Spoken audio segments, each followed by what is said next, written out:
자, 우리 성경 말씀 보겠습니다. 우리 성경 말씀은 갈라디아서 1장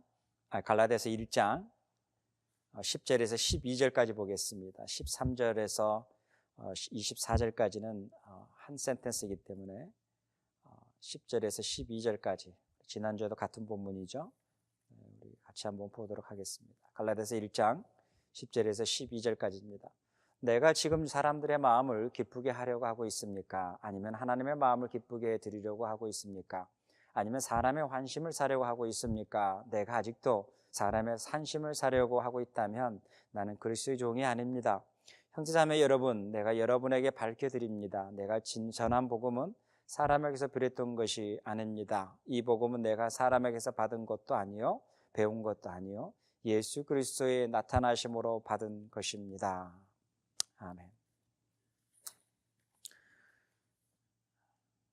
여러분, 모든 종교의 뿐만 아니라 우리가 오늘 읽은 이 복음에 대해서도 마찬가지지만 모든 종교는 하나의 역사성을 가지고 있어야 됩니다. 그래서 이 역사성이 뭐가 그렇게 중요한가라고 한다면 여러분, 중요한가 중요하지 않는가는 우리가 우리 일상에서 피부로 많이 경험할 수 있는 것입니다. 가끔 한국에서 요즘 유행되고 있는 맛집 탐방, 정말 손님들이 추천하는 맛집, 이러한 공통점을 보니까 그러한 맛집들은 오래된 집이라는 게 특징입니다. 그 다음에 두 번째, 내부의 인테리어뿐만 아니라 내부가 굉장히 디자인이 잘 돼 있는 그런 어떤 감각이 있는 그러한 집이 아니라는 게 공통점입니다. 그리고 그것은 길게는 몇 대째 내려온 집이고 최소한 30-40년 이상 그런 가는 집들이 바로 맛집이라는 이 공통점의 분모였습니다. 그 다음에 또 하나는 그곳에서 수많은 시행착오를 통해서 그 맛의 비법을 발견하게 되고 자기만의 아는 그 노하우 비법을 가지고 꾸준하게 장사하는 사람들의 이야기였습니다. 그것을 보면서 역사성이 있구나, 오래됐구나, 수많은 시간 속에서 좌충우돌을 하면서 진짜 맛을 발견했구나. 조미료가 아니라 어떠한 내추럴 그걸로 조미료를 만들고 그것을 감칠맛 나게 만들면서 손님들의 기호에 맞게 하는구나. 그런데 무서운 게 뭐냐면 손님이 그것을 안다라는 것입니다. 고객이 그 맛을 알고 그 맛의 특징을 알기 때문에 많은 사람들이 모여든다는 것입니다. 그와 반면에 유행에 따라서 잠깐 스쳐가는 아름다운 우리가 생각하는 디자인도 너무 잘 돼 있고 좋은 식당들도 많이 있습니다. 그러나 그 식당들은 오래 가지 아니하는데 한 곳에 오래 가는 집이 있습니다. 제가 한국 가면 가끔 가는 집이 있죠. 남대문에 가면은 냄비에 갈치찜을 해주는 집이 있습니다. 지금 이제 가격이 3,000원, 4,000원, 예전에 제가 1,500원대 먹었거든요. 거기 갈치찜 거기 들어가면은 그 냄비에 막 찌그러져 있는 거죠. 그 다음에 또 특별한 게 없어요. 그런데 가면은 늘 줄 서 있습니다. 한 20분, 30분 이렇게 줄 서 있어서 항상 그것을 먹는 사람들이 옵니다. 그런데 거기 있는 사람들의 이야기를 이렇게 들어보면 제가 그래도 그래도 한 2년 정도 온 것 같다라고 생각하는데 2년이 뭡니까? 거기 있는 분들은 10년이 됐다, 얼마나 오래, 그 역사성이 있는 것입니다. 그래서 그 사람들이 늘 이야기하는 게 살이 토동하다, 여기만의 맛이 있다라고 이야기합니다. 제가 왜 여러분에게 배고픈데 이렇게 맛있는 이야기를 하냐면 식당도 하나의 어떤 오래된 식당이 진국이 있고 맛을 낼 줄 안다라는, 왜 그럴까요? 좌충우돌하는 그러한 것이 있기 때문에, 부모로부터서 전수받았던 그것이 있기 때문에 가능하지 않겠어요? 그것을 우리는 역사라고 이야기합니다. 그냥 조미료 몇 퍼센트, 이거 몇 퍼센트 비율로 중심으로 가는 게 아니라 철저하게 가정 속에서 만들어내 있는 그 역사성이 있다는 거죠. 종교도 마찬가지예요. 어떠한 종교가 참이냐라고 했을 때는 그 종교에 봤을 때 역사성이 있느냐 없느냐가 가장 중요합니다. 그 역사의 중심 속에서 그들이 어떻게 했는가도 우리가 중요하게 보지만 가장 중요한 게 그 종교 속에서 역사성을 우리가 놓지 말아야 된다는 거죠. 두 번째 또 봐야 될 것이 뭐냐면 그 종교에서 이야기하고 있는 사건이 우연이냐 아니면 준비되고 계획된 사건이냐, 이것이 또 우리에게 중요한 부분이라는 것입니다. 어떠한 종교가 이야기할 때, 어떤 신에 대해서 이야기하고 그럴 때에 어떤 힘을 가시하고 무엇을 드러내려고 했을 때에 그것이 우연이냐, 아니면 하나님이 준비하시고 그 신이 준비하시고 계획된 가운데에서 일어난 사건이냐, 우리는 또 이것을 봐야 된다는 것이, 그것이 뭐예요? 참이냐 거짓이냐라고 하는 분별할 수 있는 부분이라는 것입니다. 그 다음에 세 번째는 뭐냐면 프롬입니다. 출처가 뭐냐라는 것입니다. 사람들의 어떤 스토리, 어떤 사람들의 구전에서 나오는 스토리냐, 아니면은 그 삶의 현장에서 그들 속에서 직접 나와 있었던 그 내용의 출처가 어디 있냐, 이것이 너무너무 중요하다는 거예요. 우리가 오늘 복음을 생각할 때 이 세 가지의 잣대를 가지고 생각했으면 좋겠습니다. 바울이 전하는 이 복음은 역사성이 있다는 것입니다. 바울이 전하는 복음의 역사성은 바울이 예수 그리스도를 담에서 인격적으로 만나고 난 다음에, 그 다음에 13절 이후부터서 그 사건이 나오지만 아라비아 사막에서 그가 철저하게 그 하나님 앞에 금식하면서 하나님을 따르면서 하나님 앞에 순례자의 삶을 살면서 예수 그리스도를 깊이 경험했던 시간들이 그 삶 속에 있습니다. 그러고 난 다음에 바울이 복음이 어디서부터 왔느냐라고 누가 질문했을 때에 바울은 당당하게 이야기하죠. 나는 이 복음을, 바울이 이야기할 때 나는 이 복음을 베드로에게서 배운 것도 아니고 요한에게서 배운 것도 아니고 야고보에서 배운 것도 아닙니다. 나는 이 복음을 예수 그리스도에게서 받고 배웠습니다라는 거예요. 여기서 복음을 예수 그리스도에게 받았다라는 것은 어느 것이 하늘로 쭉 떨어져서 내가 이것을 받았다라는 게 아니고 티칭이라는 의미입니다. 내가 이 복음을 받았다라고 했을 때, 나는 이 복음을 베드로에게 받았습니다라고 했을 때는 우리가 사도행전에서 이야기하고 있는 것처럼 초대교회에서 베드로와 야고보와 요한이 끊임없이 그들을 가르치는 그 복음, 그래서 그들이 나는 베드로에게 배웠습니다, 나는 야고보에게서 복음을 받았습니다, 나는 요한에게 복음을 받았습니다 라고 하는 그 파들이 만들어질 만큼 그렇게 되는 거겠죠. 그런데 바울은 그 이야기가 아니라 당당하게, 예수의 제자가 아님에도 불구하고 당당하게 나는 이 복음을 예수 그리스도에게 티칭을 받았습니다라는 거예요. 나는 예수 그리스도에게 이 복음을 직접 티칭을 받았습니다라는 거예요. 어디서요?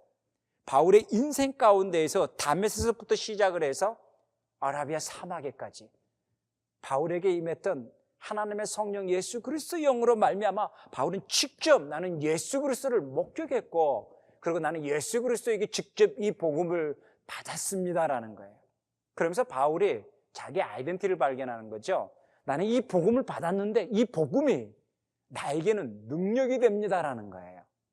다른 사람이 봤을 때는 미련하게 보이고 다른 사람이 봤을 때는 비웃음거리가 될지 모르지만 이 예수 그리스도의 십자가의 이 사건의 복음이 다른 사람들에게는 웃음거리가 될 수 있지만 믿는 나에게는 이것이 능력이 됩니다라는 거예요. 어때요? 우리도 마찬가지지 않나요? 여러분, 예수 그리스도의 사건과 십자가의 사건을 누구에게 이야기해 보세요. 이게 참 웃음거리가 되죠. 너는 아직도 지금 21세기 그것을 믿니? 라고 말은 못하지만 그 눈초리로 보고 있잖아요. 어떻게 오늘날 같은 시대에 그런 것을 너는 믿을 수가 있니? 라고 하는 그들의 생각이 항상 있잖아요. 그런데 예수님께서 그 사건의 이야기 속에서 바울이 이야기하는 게 뭐예요? 그들에게는 미련하게 보일 수밖에 없다라는 거죠. 그러나 바울은 그게 개연하지 않으죠. 지금 자기에게 적용합니다. 나에게는 이것이 능력입니다라고 이야기하는 거죠. 바울이 이 복음을 경험하고 난 다음에 바울이 늘 이 복음을 변증할 때 보면, 바울의 서신서에 보면 늘 바울의 복음하는 변증하는 장소가 있죠. 우리가 사도행전 15장 이후부터서 바울이 1차, 2차, 3차 복음을 전할 때 항상 바울이 복음하는 장소가 변증하는 곳이 있습니다. 가장 많이 70% 이상을 차지하는 공간이 어디냐면 회당입니다. 왜요? 성경대로 믿고 있는 그들에게 성경대로 하나님이 약속한 사건이 무엇인가를 그들에게 설명하고 변증을 합니다. 그것이 예수의 사건은 우연히 일어난 사건이 아니라 성경대로 일어난 사건, 하나의 역사 속에서 하나님이 준비하시고 계획했던 사건이라는 것을 그들에게 설명을 합니다. 그래서 유대인들 가운데에서 예수 그리스도를 인격적으로 바울을 통해서 믿고 변화된 사람들이 많았었죠. 그 다음에 두 번째, 바울이 복음을 많이 전하는 곳이 어디예요? 시장 마켓입니다. 시장 마켓은 손님들도 고객도 많이 있겠지만 그것의 주 비즈니스를 하고 있는 사람들이 누구겠어요? 주로 디아스포라 유대인들이었다라는 거예요. 그래서 디아스포라에 있는 유대인들에게 항상 시간 날 때마다 바울의 방식대로, 바울의 섬김의 방식대로 끊임없이 그들의 빈틈을 파고 들어가서 복음을 전하기 시작을 합니다. 그 다음에 세 번째 바울이 복음을 전한 곳이 어디냐면 이방신을 섬기고 있는 그곳, 이방신을 섬기고 있는 그들에게 이야기합니다. 그래서 먼저 그들에게 너희들이 너무너무 잘못됐다라고 이야기하는 게 아니라 너희들은 종교성도 있고 너희들은 신을 향하는 그 알고 싶어하는 아름다운 종교성들이 있구나라고 하면서 바울이 그들을 칭찬합니다. 그러나 내가 이 가운데 정말 참 신을 너희들에게 소개하고 싶다 이러면서 바울이 복음을 변증하는 세 곳의 장소를 설명하죠. 그런데 바울이 항상 이 복음을 이야기할 때마다 역사성을 이야기합니다. 성경대로 예수 그리스도께서 오셨고 성경대로 죽으셨고 성경대로 부활하셨다는 것. 이것은 성경대로라는 건 뭐냐면 역사 속에서 끊임없이 하나님이 계획하시고 준비하신 것 가운데에서 하나님이 오늘의 현재까지 오게 하셨다라는 것을 바울이 그들에게 설명하는 거죠. 역사성이 배제되지 않냐고는 복음을 설명할 수 없는 거죠. 그 다음에 두 번째는요. 뭐라 그랬어요? 이것이 우연이냐 이 사건이 아니면 준비되고 예정된 사건이냐라는 거예요. 여러분 십자가 사건은 우연입니까? 우연히 그냥 갑자기 유다가 마음을 결심해가지고 예수님을 팔아먹겠다라고 갑자기 마음의 충동이 일어나가지고 예수님을 팔아야 되겠다 이렇게 했는데 예수님도 계획도 없이 그냥 기도하고 다 이렇게 제자들과 아름다운 기도의 시간을 맞추고 이렇게 했는데 가려고 하는 차에 그냥 순간에 잡혔을 때 그 드라마를 봤을 때 우리 시청자라면 이런 생각을 하지 않겠어요? 예수님이 10분만 일찍 일어나시지. 예수님이 30분만 일찍 일어났어도 저들에게 안 잡히는 건데 우리는 이렇게 드라마를 보면서 막 예수님이 예수님 다른 산으로 가시셨으면 됐을 텐데 아마 제자들 가운데서는 예수님 오늘은 조금 쉬시죠 뭐 이런 드라마 대사도 있지 않았겠어요? 오늘은 쉬고 우리가 다른 데 가서 기도하면 어떻습니까? 이런 거 그때 저 제자 말을 들었으면 예수님이 안 잡히는 건데 이러한 것이 이제 우리가 막 드라마를 보고 있는 사람으로 하여금 막 고민하게 만들고 막 듣글게 만들잖아요. 그래서 예수님의 사건은 우연이 아니라는 거예요. 예수님의 이 사건은 하나님이 준비하시고 예정하신 사건이라는 거예요. 그래서 예수님은 그것을 아시기에 늘 준비하고 있었다는 것이죠. 이제는 이 제자들과 이별할 시간이라는 것을 예수는 충분히 알기에 그들을 발을 씻기면서 그들을 축복하는 시간도 가지는 것이죠. 그들에게 예수님이 어떤 드라마틱하게 하면서 내가 잠시 어디가 있을 테니까 너희들도 피하거라 이렇게 하는 것이 아니라 그것을 두려워하지 않냐고 당당하게 그 애정된 사건으로 가고 있다는 것이죠. 그것을요 이사야가 하나님의 시공간을 초월해서 그것을 봅니다. 그것을 보고 뭐라고 표현하고 있는지 아십니까? 도살장으로 끌려가고 있는 어린 양과 같다라고 합니다. 이것은 무엇을 이야기하는 거예요? 우연히 일어난 사건이 아니라 이 사건은 이미 하나님이 예정하시고 준비하신 사건이다라고 이야기하는 거예요. 그 다음에 세 번째, 이 내용의 출처가 뭐냐라는 거예요. 갑자기 바울이 산에서 계시를 받아가지고 생뚱맞게 이야기하느냐, 이 내용의 출처가 뭐냐라는 거예요. 정확하게 텍스트가 있느냐 아니면 입으로만 전해지느냐라는 거예요. 여러분 1세기에 수많은 어떤 그 위인전뿐만 아니라 1세기에 수많은 무협지 같은 그러한 그 예수의 스토리들이 너무나 많이 있었습니다. 그것은 수많은 사람들이 예수의 이야기를 입으로 전하다 보니까 점진적으로 예수의 이야기가 무협지의 이야기로 그렇게 많이 전락되어 버렸던 1세기의 잘못된 복음들이 굉장히 많았던 거죠. 자네는 나는 그때 갈릴리에 있었어. 그때 나 예수님 봤어. 예수님이 그때 무리만 걸은 게 아니었어. 내가 갈릴리 있었다니까. 저기서부터 이렇게 날아왔다니까. 왜 그걸 맞아 자네 갈릴리 사람이지. 이러면서 이야기가 굉장히 드라마틱하고 굉장히 무협지 같고 그런 스토리들이 얼마나 많은지 모릅니다. 예수의 이야기는 우리가 상상을 초월하는 이야기들이 너무나 많은 거죠. 그래서 조금 구질구질한 이야기, 조금 꺼내면은 좀 위인전에 조금 보탬이 안 되는 마이너스 같은 이야기들은 다 출처를 빼버리고 어떤 스토리를 딱 꺼냈을 때도 굉장히 드라마틱하고 멋이 있고 준비된 그런 모습, 그런 예수로 거의 신격한 만들어버리는 그런 1세기에 얼마나 많이 잘못된 일들이 많았는지 모릅니다. 1세기에 일어났던 바리새파 유대인들도 그 중에 하나였다 그랬잖아요. 동정녀 탄생을 부인하고 철저하게 율법을 완수함으로 말미암아 지킴으로 말미암아 그가 메시아됨을 세례 요한을 통해서 받았다. 이것이 1세기에 가지고 있던 그들의 사고였다라는 것이죠. 그랬을 때 모든 사람들이 뭐예요? 그래, 우리도 율법을 지키면, 그래, 우리도 율법을 준수할 수 있으면 이러한 마음이 되는 거겠죠.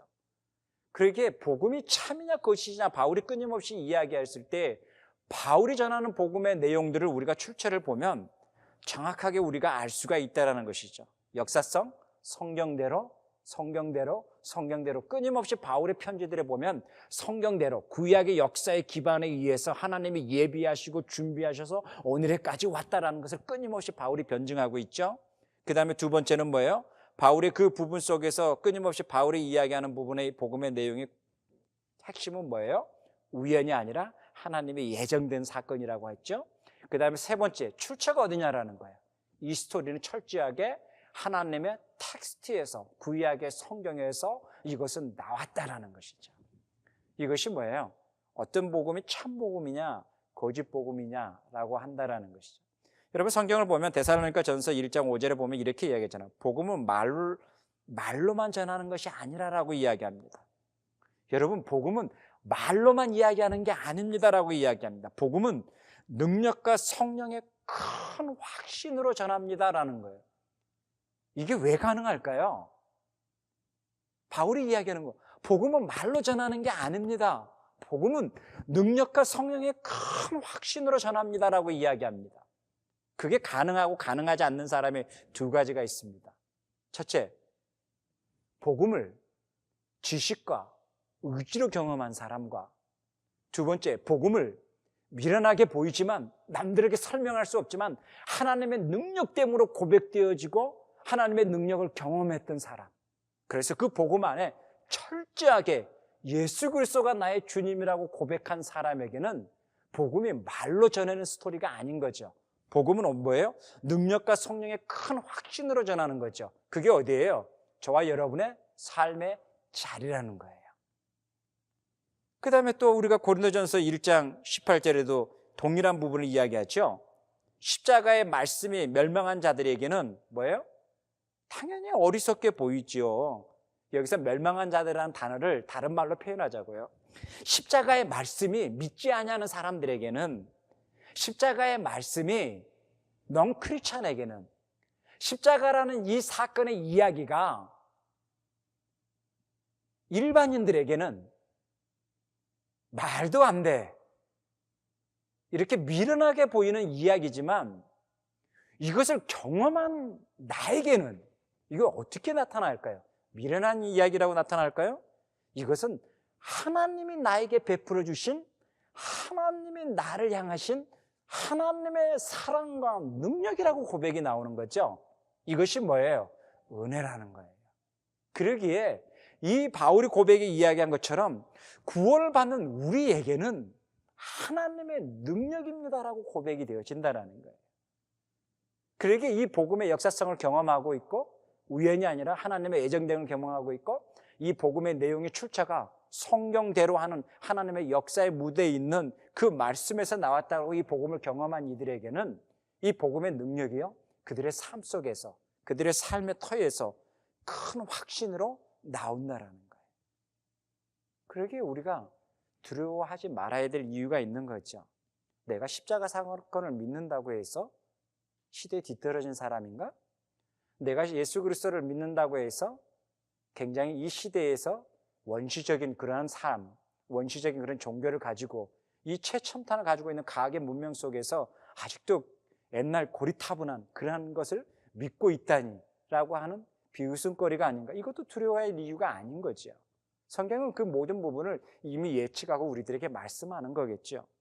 그러한 모든 부분 속에서 우리가 알 수 있는 것이 복음의 이 모든 것은 바울이 이야기한 것처럼 나는 이 예수 그리스도를 통해서 그리고 이 예수 그리스도를 통해서 복음을 경험했고 예수 그리스도의 가르침으로 말미암아 나는 이 복음을 나의 능력으로 확신하고 오늘 여러분에게 전합니다라고 하면서 13절부터서 내가 어떻게 예수 그리스도를 경험했는지 그 복음을 경험하고 난 다음에 바울이 베드로에게 가지도 아니하고 직접 아라비아 사막에서 그 예수 그리스도를 더 깊이 경험했던 그 바울의 확신, 하나님의 능력을 경험하고 난 다음에 그가 어떻게 복음을 전했는가에 대한 삶의 이야기들, 그 모습이 1장의 전체 이야기라는 것입니다.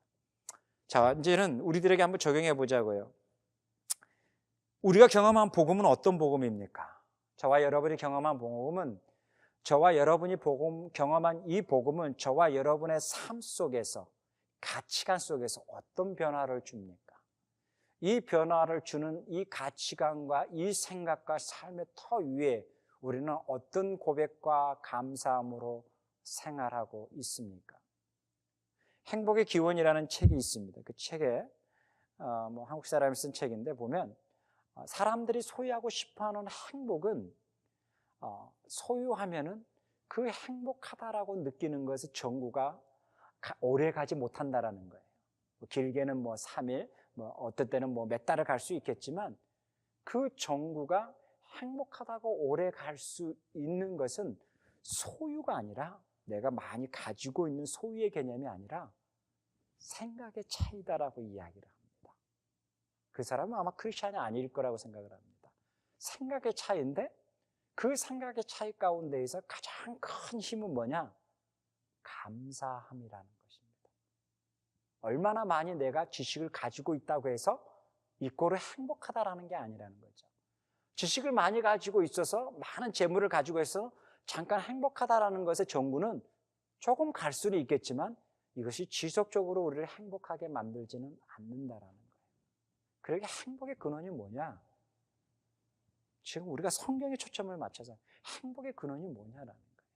이 행복의 근원은 여호와의 하나님을 알았을 때에 그 하나님의 능력이 우리들 삶 속에 임재했을 때에 우리가 누리는 삶의 터가 행복의 터가 된다는 겁니다. 불평의 터, 막 짜증나는 터가 아니라 어느덧 이것이 감사의 터가 된다는 거죠.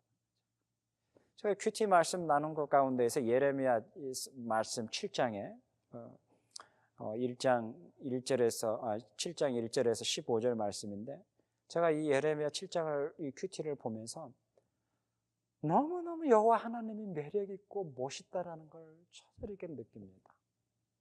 여기에 보면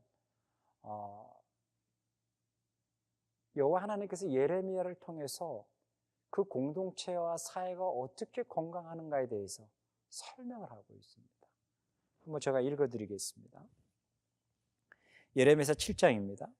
7장 제가 먼저 5절을 읽겠습니다. 너희가 모든 생활과 행실을 참으로 바르게 고치고 참으로 이웃끼리 서로 정직하게 살면서 나그네와 고아와 가부를 억압하지 않고 이곳에서 죄 없는 사람들을 살해하지 않고 다른 신들을 섬겨 스스로 재앙을 불러들이지 않으면 내가 너희 조상에게 영원 무궁하도록 준 이 땅 바로 이곳에서 너희가 머물러 살도록 하겠다라고 합니다. 여기에 보면 바울이 이스라엘 민족에게 보면 그들의 공동체가 어떻게 건강하는가에 대해서 조목조목 이야기합니다. 첫째 뭐예요? 이웃과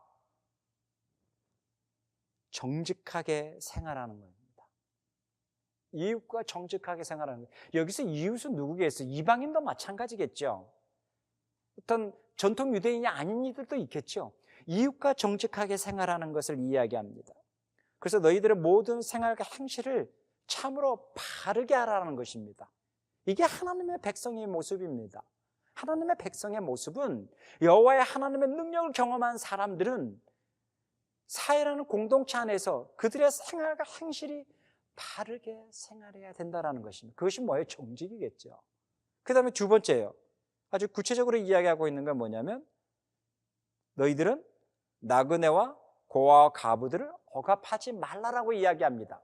이것을 다르게 이야기하면 너희들이 조금 가지고 있다고 해서, 너희들이 조금 힘이 있다고 해서 힘 없는 자, 가난한 자, 고아들을 멸시하지 말라라고 이야기합니다. 여러분, 이런 종교가 어디 있습니까? 이런 참 하나님이 어디 있습니까? 건강한 사회를 만들어가는 하나의 뼈대와 펍을 이야기하는 겁니다. 그 다음에요, 또 이곳에서는 뭐예요? 죄 없는 사람들을 살해하지 말라라고 이야기합니다. 이것은 뭐예요? 왜 죄 없는 자를 살해한지 아십니까? 저 사람이 가지고 있는 것을 내가 가지기 위해서 죄 없는 사람을 살해합니다. 그것이 대표적인 게 뭐예요? 다윗의 사건 아닙니까? 죄 없는 누구를 자기가 이것을 취하기 위해서 죽이는 거. 이것이 뭐예요? 욕심이라는 거예요. 그래서 하나님은 공동체 안에서 건강하게 살아가는 게, 너 욕심을 채우기 위해서 죄 없는 사람을 죄를 만들지도 말고 죄 없는 사람을 죽이지도 말라라는 것입니다. 그러고 난 다음에 또 뭐라 그래요? 다른 신을 섬기지도 말라라는 거예요. 여러분, 이 말씀을, 예레미야 7장의 이야기를, 이 5절부터서 읽었던 이 말씀을 역으로 다르게 이야기하면 이게 다시 보인다는 거예요. 어떻게 보이는지 아세요?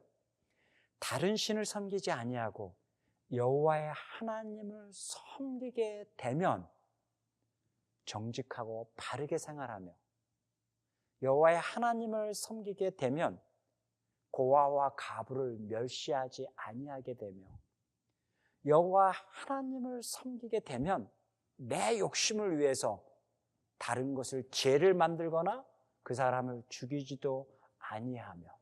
이게 뭐예요? 여호와의 하나님이 우리에게 임재하는 하나님의 능력이라는 거예요. 이게 다른 종교하고 너무나 다르다는 거 아니겠어요? 여호와의 하나님을 믿었던 유대 민족들의 모습을 보면 그 샘플이 나오는 거죠. 언제 그들이 이웃을 탐하게 되고, 언제 그들이 살인하게 되며, 언제 그들이 정직과 바르게 사는 것을 헌시장처럼 던지게 됐으며, 언제 그들이 다른 것을 소유하기를 즐거워했는지. 그것은 하나예요. 여호와의 하나님의 말씀을 순종하지 아니하고 다른 신을 섬겼을 때예요. 이게 참신과 거짓신의 DNA가 너무너무 다르다라는 거예요. 그러기에 여호와의 하나님을 믿게 되면은 종교적인 특징, 종교적인 모습, 끼리끼리 문화가 아니라 여호와의 하나님을 믿게 되면 사회 공동체를 건강하게 만듭니다. 여호와의 하나님을 믿게 되면 건강한 이웃과 더불어 살아가는 법을 깨닫게 됩니다. 여호와의 하나님을 믿게 되면 그 법이 우리를 끊임없이 정직으로 우리를 인도하십니다. 여호와의 하나님의 법이 끊임없이 우리를 다스리고 인도하게 됩니다. 이게 뭐예요? 하나님의 능력이라는 거예요. 그러기에 이 예레미야 7장에서 예레미야를 통해서 여호와 하나님이 이스라엘 백성들에게 이야기하신 것처럼 오늘 우리들의 삶의 터에서도 우리가 예수 그리스도를 통해서 경험했던 하나님 아버지가 우리의 삶에서 정직이 무엇인지, 어떻게 바르게 살아야 되는지, 힘없고 가난한 자를 우리가 어떻게 대하면서 살아야 되는 건지, 그리고 다른 이방신을 섬기는 게 아니라 여호와 하나님을 섬겼을 때에 가능하다라는 것을 바울은 끊임없이 복음이라는 그 논리를 가지고 그 능력을 가지고 그들에게 설명하고 설명을 합니다. 이것이 뭐예요? 복음의 능력, 하나님의 능력이라는 것입니다. 이 하나님의 복음의 능력은 태초부터 우리를 향해서 예정하시고 작정하셔서 우리에게 그 사랑을 확증하기 위해서 직접 하셨다는 것입니다. 그것이 바로 갈라디아서 우리 1장 4절에 보면 나와 있는 거죠. 예수 그리스도께서는 하나님의 뜻을 따라, 예수 그리스도께서는 하나님의 뜻을 따라 우리를 위해서 순종하심으로 말미암아 우리를 위해서 그 사랑을 확증해진 사건이 복음이라는 것입니다. 기도하겠습니다. 하나님 아버지, 우리들의 삶에 함께 해주셔서 날마다 예수 그리스도의 복음, 예수 그리스도가 우리에게 함께하는 그 은혜가 우리가 경험할 수 있는 삶의 터가 되게 해주십시오. 다른 사람들에게는 미련하게 보일 수 있지만, 어리석게 보일 수 있고, 다른 사람에게는 꽉 막힌 사람처럼 보일 수 있지만, 그러나 하나님의 능력입니다. 나에게 베푸시는 하나님의 사랑입니다. 그 구원의 은혜와 그 십자가의 사건과 그 예수 그리스도의 그 은혜를 우리가 몸소 경험해서 갈 수 있는 우리들의 삶의 자리가 되게 축복하여 주시옵소서. 감사합니다. 예수님의 이름으로 기도하옵나이다. 아멘.